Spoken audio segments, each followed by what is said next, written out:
Going.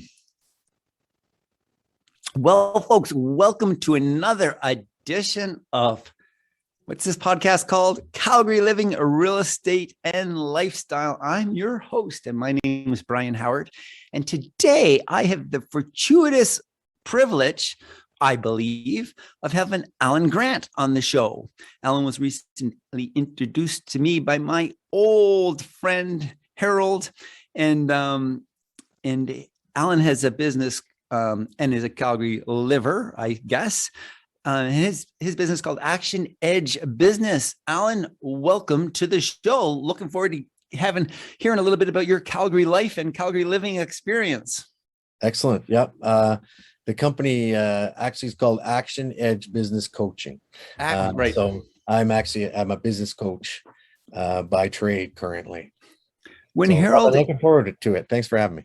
When Harold introduced us, I've had a coach personally, a one-on-one type coach, since January of 2006, almost consistently for my business and frequently for my interest in endurance sport as well. So I am a big fan of coaching. So I'd like to get into that. Yeah, one of the things I always say is, if Connor McDavid needs a coach who's, arguably the best hockey player in the world, and he has a team of coaches, right? He has a head coach for the team. He has a personal fitness coach. He has a hockey skills coach. He has a life coach. I mean, he has all these different kinds of coaches, as many athletes do. So my question is to a lot of the business owners that I meet is, what makes you think that you don't need a coach, right? Connor McDavid needs a coach.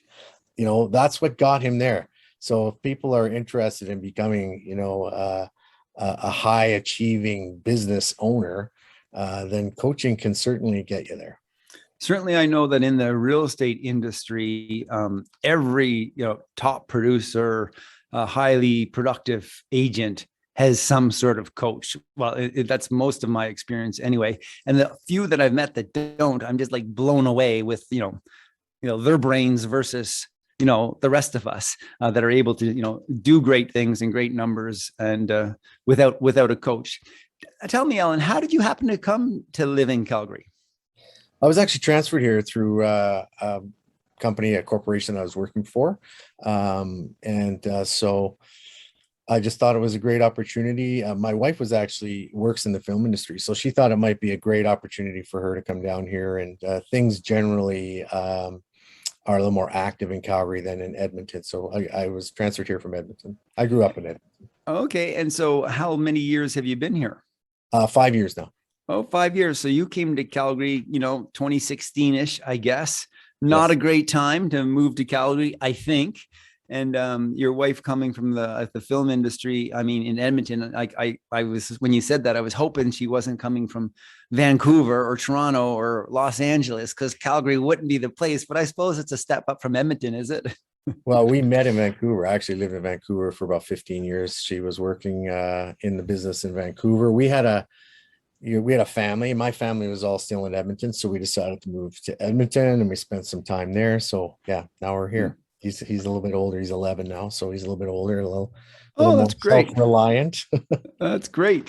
When you moved to Calgary in 2016, did you buy a home? Yep. Yeah, we bought a home in the Northeast. We didn't know the city that well.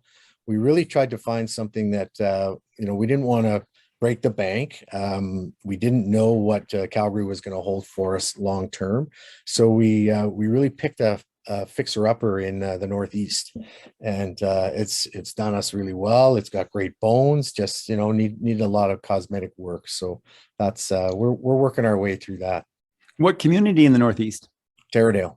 Oh wow, good for you. And so you bought in Taradale in 2016. What's happened in your sort of mindset on that property since 2016 as your property assessments are coming in? Like, I assume, did it go down in value in 2017 was a better year, probably went up in value, and then 2018, 19, 20, or do you just not watch those things because it's your home, you're living there, and you have no intentions of moving? Like, what's happened to you in your mindset? I assume it's worth more today. I assume it's worth like more today than it was in 2016. Is it? It's actually worth about the same. as Mhm. when we bought it, because it did go down the last couple of years. I think it's about the same now, maybe a touch more, but one of the things that we lack is a garage. So Mhm. that's something that I'm planning to build here in the next year or so. Do you, like, do you ever think, like, recently in 2016, well, what if I just had a bought in Victoria? Does that, like, do you ever beat yourself up on that? Well, we had a condo in Vancouver when we first met. So when we sold our condo, we actually made quite a bit of money. We were very pleased with ourselves. We basically traded in our condo for a house in St. Albert, and so when we moved down here, we really kind of did a cross. We actually probably took a half a step down, but like I said, we just wanted to make sure that we had some opportunity. In my head, I thought, great, this thing will become worth a lot more in a short period of time, especially if we put the work into it. So that Mhm. was really my thought process around that. So And you were wrong. I think long term it will pay off. Maybe in the short term, not so much.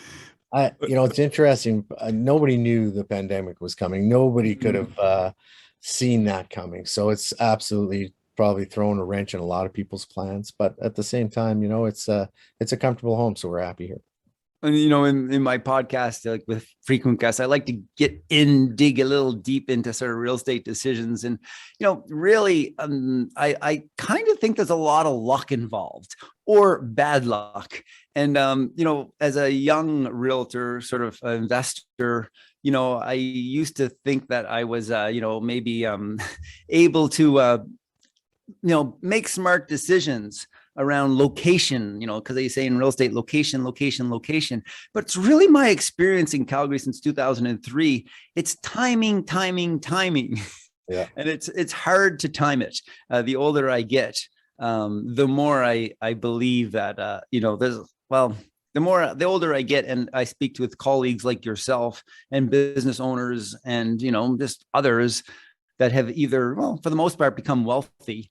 They acknowledge a fair amount of luck and timing in the decisions. So Yeah. anyway, just a fun, I find that kind of a fun Well, exploration. I'll tell you a story kind of right around that same thought process. Is when we bought our condo in Vancouver, it was the time that the leaky condo crisis was happening. Yeah. And we definitely benefited from somebody else's bad fortune, because there was a small family. He was a pilot, and they had bought this condo, and then the assessment came, right, and Yeah. the assessment just kept getting bigger and bigger. I think in the end they ended up putting almost $100,000 extra into the place. Mm-hmm. It was a very large complex, and then they gave birth to another child in the meantime, and it was a 2-bedroom condo. It was 800 square feet, and they were bursting at the seams. So pretty much the second that they put the thing in the market, they'd moved out, they bought another property, and so they just wanted to get rid of the thing. So we basically bought the condo for the same price they paid for it about 6 years earlier, which at the time was quite a savings. It was quite a discount. So when we Wow. went to sell it 3 years later, we did make a considerable amount of money. So talk about luck. That was just sheer dumb luck for us. Yeah. No, that's great. Interesting. And so what do you love most about Calgary? We really like Calgary. We like the way it's laid out, right? Mm-hmm. So coming from a big city in Vancouver, having lived there for a long time, traffic's really difficult in Calgary. Edmonton's funny. I don't really know who's involved in city planning there, but there's certainly some lack of forethought there. Mm-hmm. But I find that the freeway system in Calgary makes much more sense. It's a little easier to get around the city, which I really do enjoy. Mm-hmm. The downtown core is, obviously not right now, not great, but certainly when we moved here and earlier in the teens when we were visiting, it's a vibrant place to be, and it's interesting, and there's lots going on, and it's still got a vibrant arts culture. Being close to the mountains, there's a lot of great things about Calgary.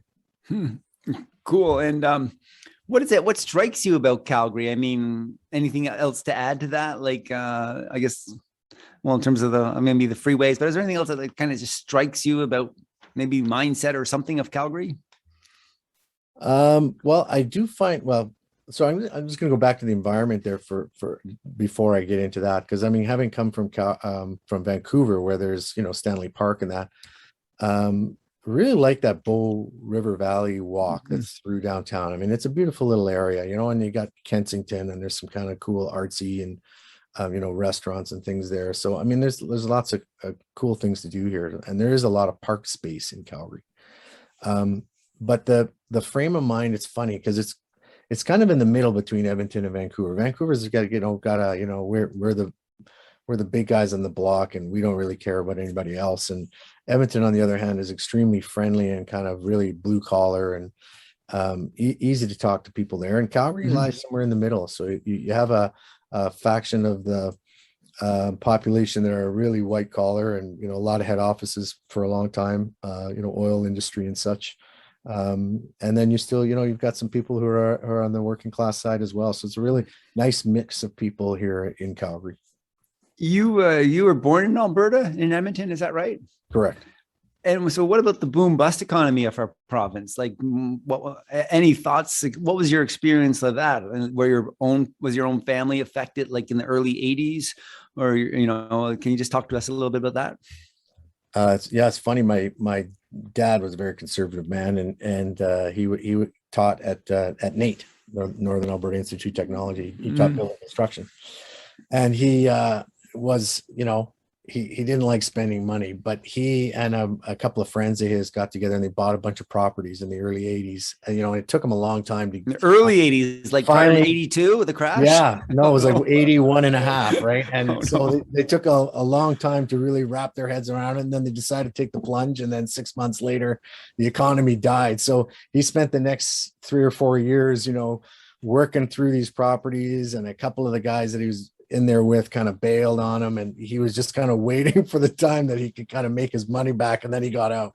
So it's funny, you talk about that boomer bust thing, and we've seen a bunch of them. It's nice to see that the government is now at least attempting to diversify the economy a little bit. We're seeing a lot more tech happening here in Calgary and in Edmonton. So I mean, it's a pleasure to see that. I believe, now I don't want to make an enemy out of anybody, but I think fossil fuels are a dying industry on some level. It doesn't mean that they're going to end tomorrow, but the question is, what are we doing to counteract that? So there are a lot of people out there who are working towards that. So that's great. And the green economy, of course, in my opinion, is going to really take off here. Wonderful. Just can't help myself getting back to 1982. So what did your dad like? Was he able to sell before the crash of 82? No, No, that's when he got in. He got in just before the crash. Like 6 months before the crash. Did he give the keys back to the bank? What he had to? No. He held on. Toughed it out for till 3 or 4 years. Just 3 or 4 years. Yeah. He toughed it out, and he was the maintenance guy for the most part. So he used to get calls in the middle of the night. Our water heater burst, or whatever. My doorbell doesn't work. So he'd trudge off the next day and go and fix it. And he did that for 3 or 4 years, and finally they sold one property kind of at a time, and they finally divested themselves of that whole thing within 4 years or so. Wow. And then and you remember that at the time where I'm guessing you were like somewhere between 9 years old and 15 at the time, like around the crash. Early teens. Yeah. Was it a tough time for your family, or did your dad held his instruction job at NAIT and you guys probably weren't that affected, I guess? No, yeah, he was still working. So, I mean, I see. It was all happening in the background. I think this was affecting his retirement more than anything else. Right. I see. Yeah. So he wasn't and his time. Because of it, he didn't retire super rich. He just there was no change except a lot more work on evenings and weekends. It sounds like managing properties. I think so. And I think at the end of the day, he lost a little bit of money, but obviously wasn't earth shattering for him. So. And so, Allan, you've come from a career in I believe you told me the sort of the, maybe I want to think of it as systems or, the grocery industry, and recently launched your own business, Action Edge Business Coaching. Am I right there? Tell us a little bit about your career up till now. Well, I've been working in food service for about 24 years. I've worked in the film industry as well. And I did some movie catering in Vancouver when I was there. Worked on the cruise, where, there's a real hierarchy, there's a real system to how things work. Became a chef, in kitchens, of course, things don't work unless everyone's kind of doing their bit and doing their job. And so systems became really important to me. Systems and training, culture, building teams, really understanding what makes businesses tick. And I think a lot of people in the trades would be able to relate to that. There has to be, as soon as you get a team of people all kind of working towards a common goal, there has to be a system for it to work. It's the same in business. So I worked my way up to become an executive chef, where, that's where I really started to learn about finances and how finances work and budgeting and all those things.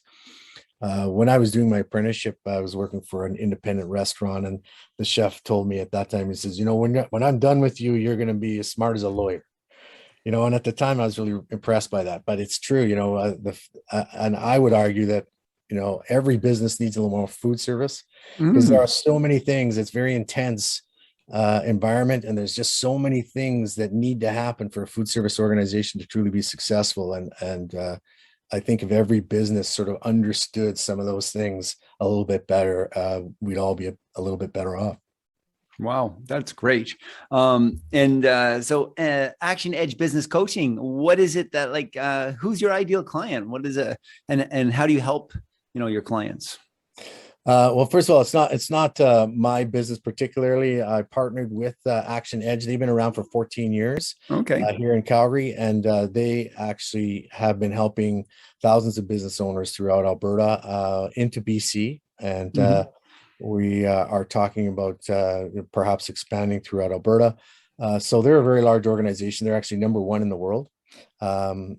And I'm actually a top 25 coach in the world. So it's a pretty cool thing to be happening there. I didn't even know. That's great.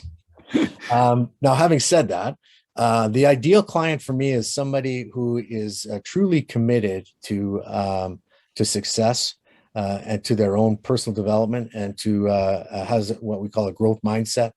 I'm sure that's not a new term for most people, and are really on the track for making their life and their business better, right? And our big tagline is we want to build a business that works without you. So a lot of the time business owners get into business believing that they're going to have all this freedom and this money, and they find out that it sucks their energy and their focus, and they're really not making that much money. So we work with a framework that really helps business owners understand their business better. We mentor them, and we help them grow using a pretty solid framework to create a business that works without them. Sometimes they want to stay in the business, sometimes they don't. Wonderful.